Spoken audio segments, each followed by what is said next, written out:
안녕하세요. 저는 올해 들어 15년 차 주부가 된 여자입니다. 요즘 시대에도 부모님께 차별을 당하며 살아가시는 분들이 계신가요? 저는 남아선호 사상이나 장남이 최고라며 다른 자식들 차별하는 게 조선시대에만 있는 일인 줄 알았어요. 아무래도 시대가 많이 바뀌었고 생각하는 것들도 많이 바뀌어서 10월드는 옛말인 줄 알았거든요. 제 주변 친구들도 10월도 없이 친부모님처럼 같이 쇼핑도 하고 여행도 가면서 가깝게 지낸다고 하는데 왜 하필 저희 시부모님만 아직도 조선시대에 머물고 계실까요? 맞아요. 오늘 제가 이렇게 사연을 쓰게 된 이유도 차별이 심하신 시부모님 이야기를 하기 위해서예요. 저희 시댁은 아들만 셋씩이나 있는 집안이에요. 그 중에서도 저희 남편은 늦둥이까지는 아니고 형들과 나이 차이가 조금 있는 막내였어요. 보통 부모님들은 함께 있을 수 있는 시간이 비교적 짧은 막내를 더 이뻐하잖아요. 하지만 저희 시부모님은 둘째와 막내는 거들떠보지 않고 오로지 장남만 이뻐하세요. 늘 장남이 최고다, 장남밖에 없다는 말을 달고 다니죠. 그렇다고 큰 아주버님께서 대단한 직장에 다니고 엄청나게 효도를 잘하는 것도 아니에요. 그 나이 되도록 번번한 직장도 없고 겨우 밥벌이를 하고 살 정도로 무능력한 사람이에요. 항상 시부모님을 챙기는 건 둘째 아주버님네와 저희 부부였어요. 생활비나 용돈도 물론 저희들이 매달 꼬박꼬박 가져다 드렸죠. 어쩌다 한번 큰아주버님이 시부모님께 용돈을 드리면 그날은 아주 축제 분위기예요. 겨우 20만 원에 어찌나 우쭈쭈 해주시던지 아마 5살 난 아이도 그 정도로 우쭈쭈 해주진 않을 거예요. 우리 장남이 용돈을 다 주는 거야? 힘들게 일해서 번 돈일 텐데 부모한테 줄 생각을 다 하고 이거 아까워서 우리가 어떻게 쓴다니? 나는 이거 절대 못 써. 압류 절대 못 쓰지. 나도 이거 고인 모셔놓을 거야. 이 돈을 어떻게 써? 장남이 준 돈인데. 에이, 어머니 아버지도 참. 그거 얼마나 된다고 부끄럽게. 그냥 쓰세요. 다음에도 돈 벌어서 또 용돈 드릴게요.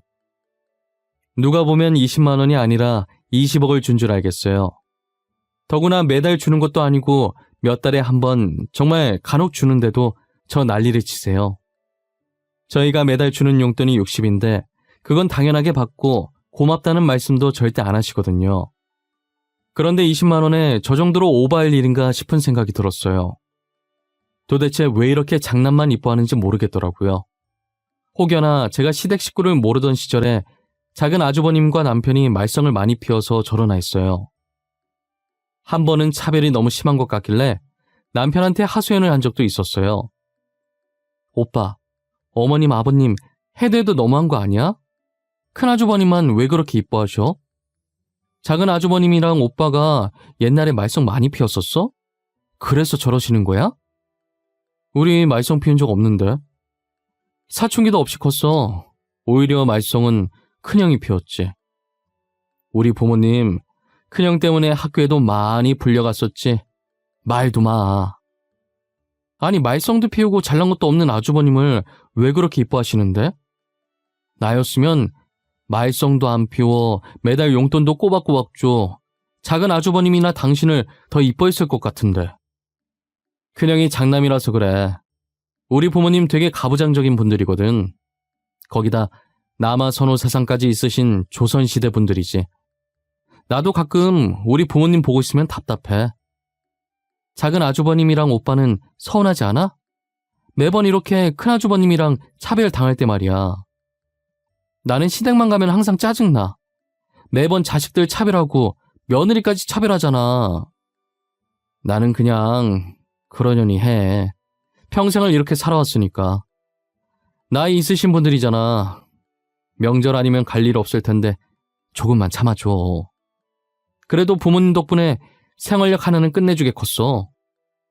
시부모님께서는 남편이 말한 그대로 가부장적인 데다가 남아선호 사상까지 가지고 있으신 조선시대 사람 뺨치는 마인드를 소유하신 분들이셨어요. 가진 것 없는 큰아주버님을 이뻐하시는 것도 단지 장남이라는 이유뿐이었고요. 둘째 아주버님과 남편은 태어날 때부터 지금까지 쭉 이렇게 차별을 당하며 살아서 그런지 무념무상인 상태로 전혀 불평불만을 가지지 않더라고요.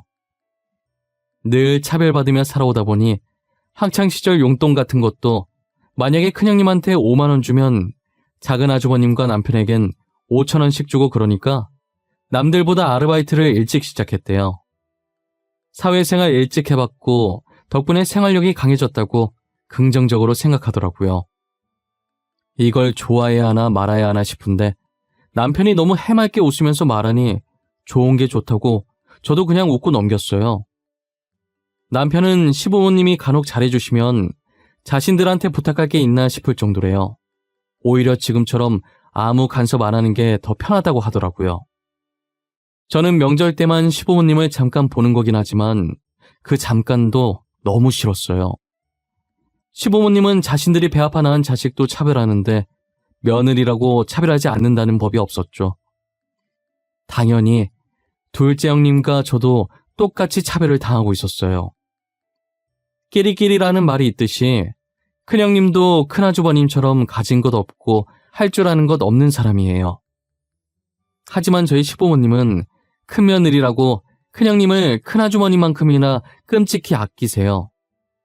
둘째 형님과 저는 명절 전날부터 시댁에 와서 음식을 준비하느라 바삐 움직이는데 큰형님은 명절 당일 잠을 늘어지게 자고 느지막이 시댁에 발을 들여요. 그리고 얄밉게 저희한테 대충 손짓으로 인사하고 저희가 만들어 놓은 음식을 집어먹기 바쁘죠. 저는 그 모습을 볼 때마다 속에서 화가 들끓지만 작은 형님은 착해서 웃고만 있어요. 형님은 큰형님이 저러는 거 화 안 나세요? 지금도 봐봐요. 음식은 동서들이 다 하고 자기는 느지막이 와서 음식이나 집어먹고 우리만 이 집 며느리인가? 어쩌겠어. 어머님께서 큰형님 많이 아끼시잖아. 어쩔 수 없지. 1년에 딱 2번. 명절 이틀만 눈 꼭 감고 버텨보자. 이제껏 잘해왔잖아. 남편이랑 똑같은 말 하시네요. 저희 남편도 명절만 좀 참아달라고 하던데. 형님은 저 없을 때 어떻게 했어요? 이 많은 걸 설마 형님 혼자 다 했어요? 아무래도 그랬겠지? 내가 제일 먼저 결혼해서 당연히 혼자 했던 거라 형님이 있으나 없으나 달라질 건 없었어. 대신 동서가 들어오면서 내가 조금 편해지긴 했지. 진짜 이 많은 걸 형님 혼자 하셨단 말이에요? 지금 이렇게 2명이서 해도 힘든 걸? 형님도 대단하세요. 저 같았으면 앞치마 벗고 뛰쳐나갔어요.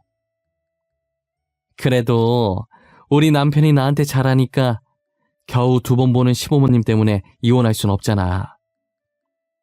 그냥 한 귀로 듣고 흘리면서 대충 웃어주면서 참는 거지.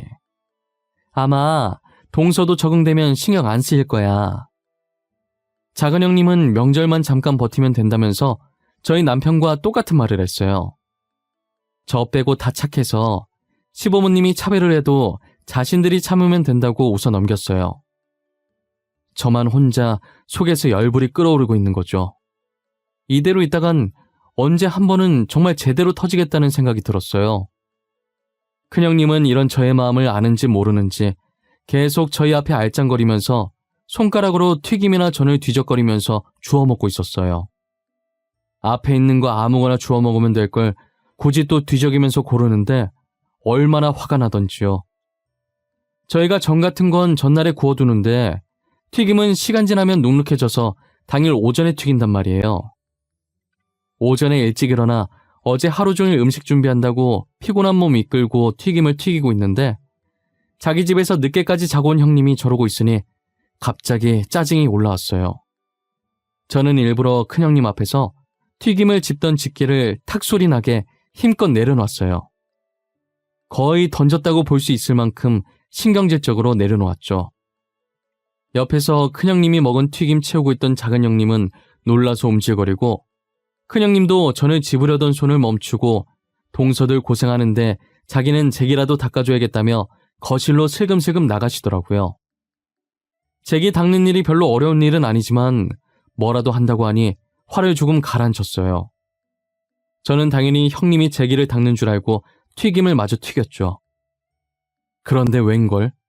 튀김을 다 튀기고 거실로 나가니까 제기를 시어머니께서 닦고 있는 거예요.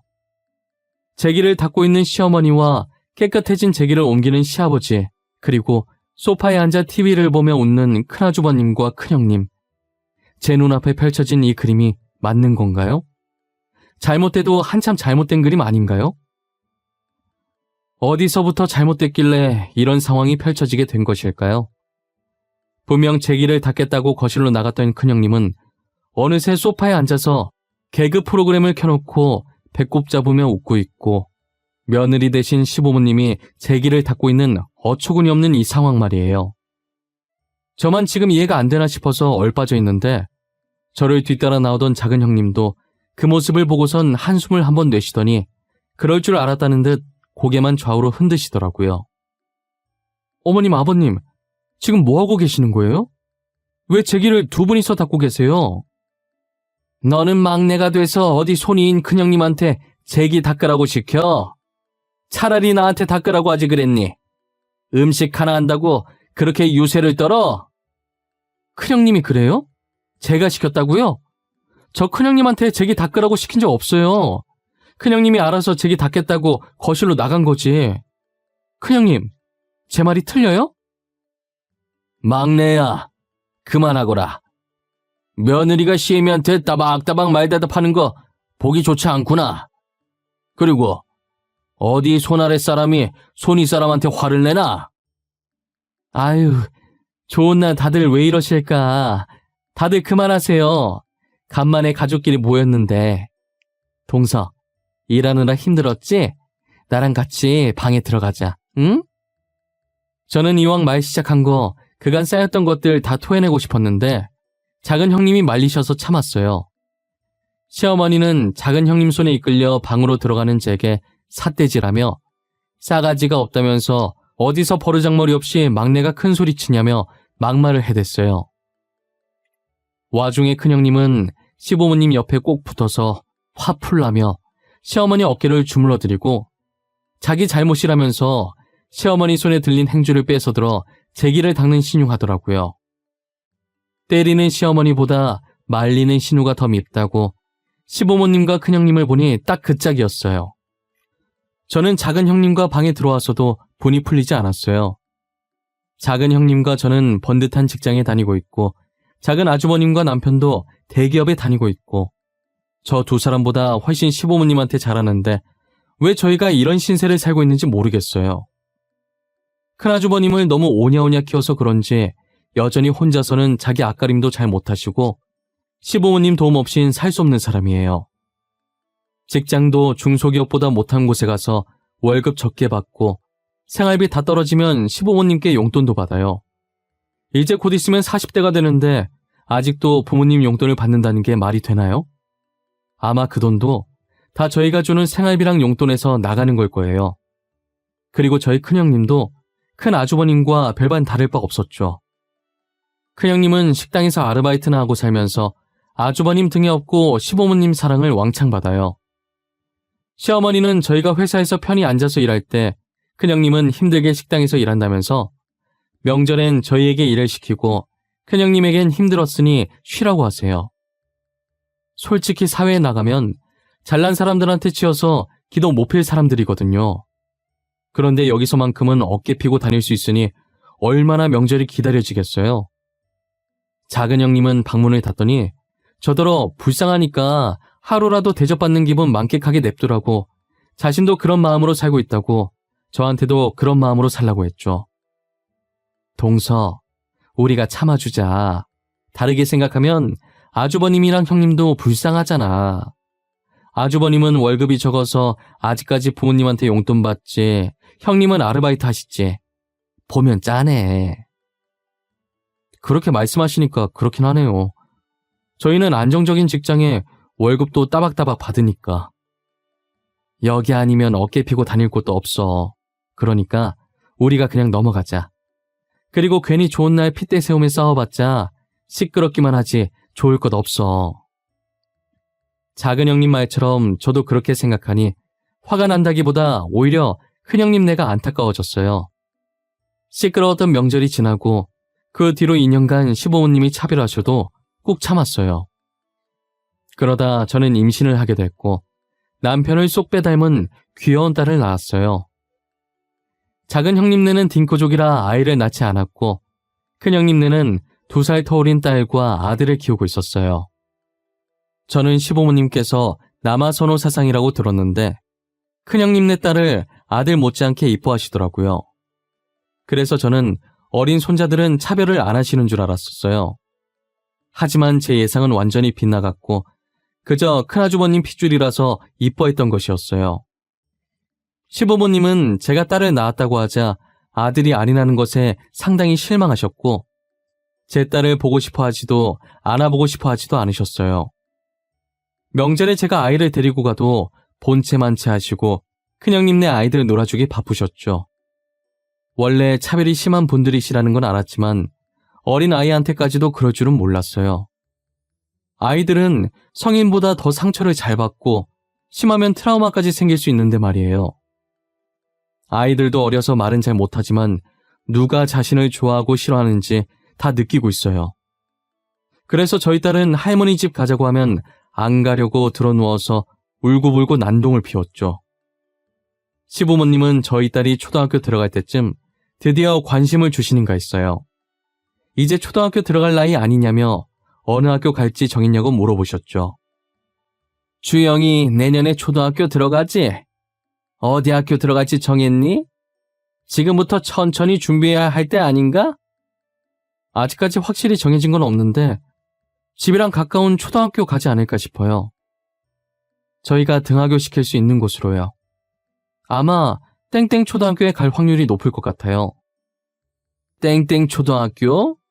거기를 보낸다고? 안 된다, 거기는 절대 안 돼. 차라리 세모 초등학교는 어떠니? 거기도 너네 집이랑 가까워서 괜찮을 것 같은데. 왜 그러세요? 땡땡 초등학교에 가면 안 되는 이유라도 있어요? 거리로 따지자면 땡땡 초등학교가 더 가까운걸요. 그 학교 시영이가 가기로 했다. 그러니까 주영이는 다른 학교 보내. 괜히 같은 학교 가서 비교당하면 어쩌니. 우리 시영이가 더 잘하면 주영이가 창피당할 것 아니니. 시어머니는 저희 딸이 좋아져서 관심을 가지는 게 아니었어요. 큰형님네 아들과 동갑인 저희 딸이 큰형님네 아들과 같은 학교에 가게 될까봐 걱정된 것이었어요. 당연히 큰형님네 아들이 저희 딸보다 더 공부 잘할 거라고 생각하고 계셨고 성적으로 비교당하면 얼마나 쪽팔린 일이냐고 그러시더라고요. 그 말을 가만히 듣고 있는데 어찌나 어처구니가 없던지요. 저는 아랑곳하지 않고 원래 보내려고 했던 학교에 보냈어요. 그렇게 저희 딸과 큰형님네 아들이 같은 학교에 입학을 하게 됐어요.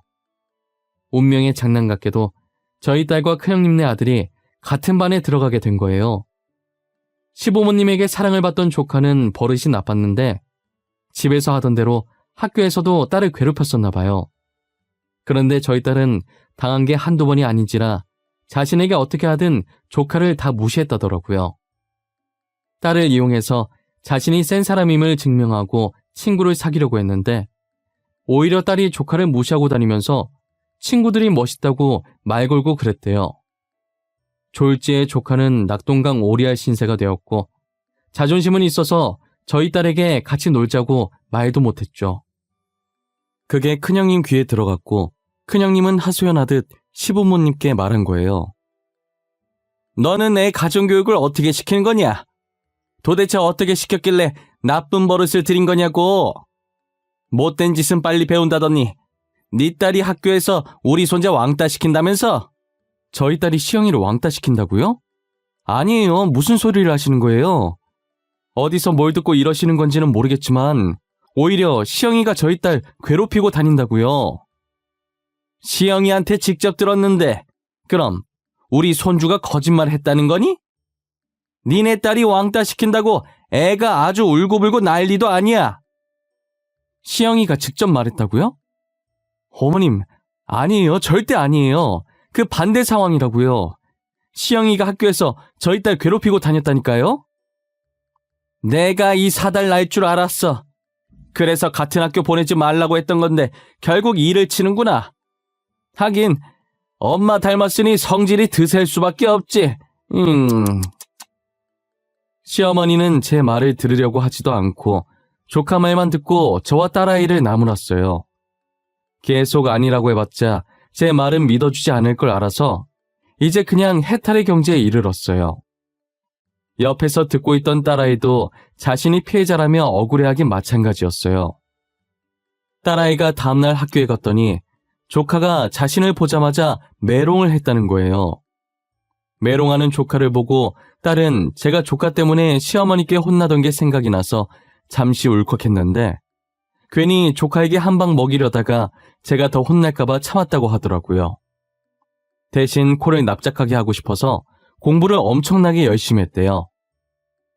첫 성적표를 받았는데 딸아이가 반에서 1등을 하고 전교에서는 3등을 했더라고요.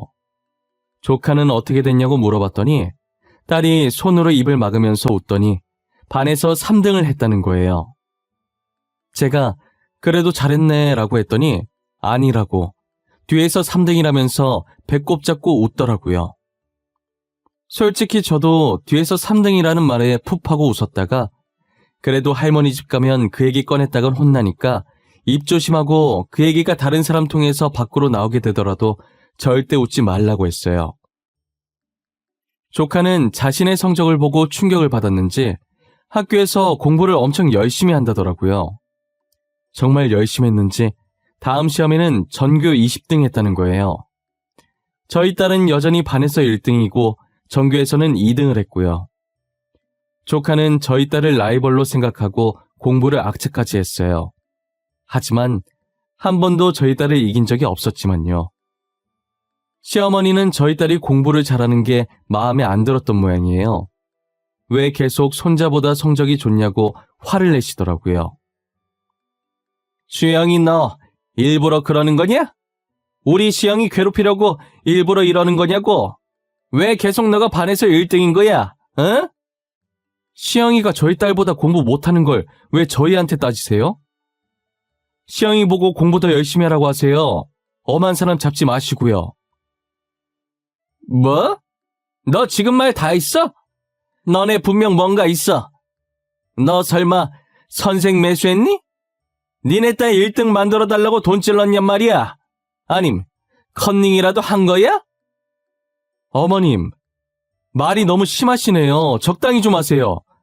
도대체 언제까지 이러실 생각이세요? 어머님이 이러실 때마다 정말 지치네요. 이만 일어나 볼게요.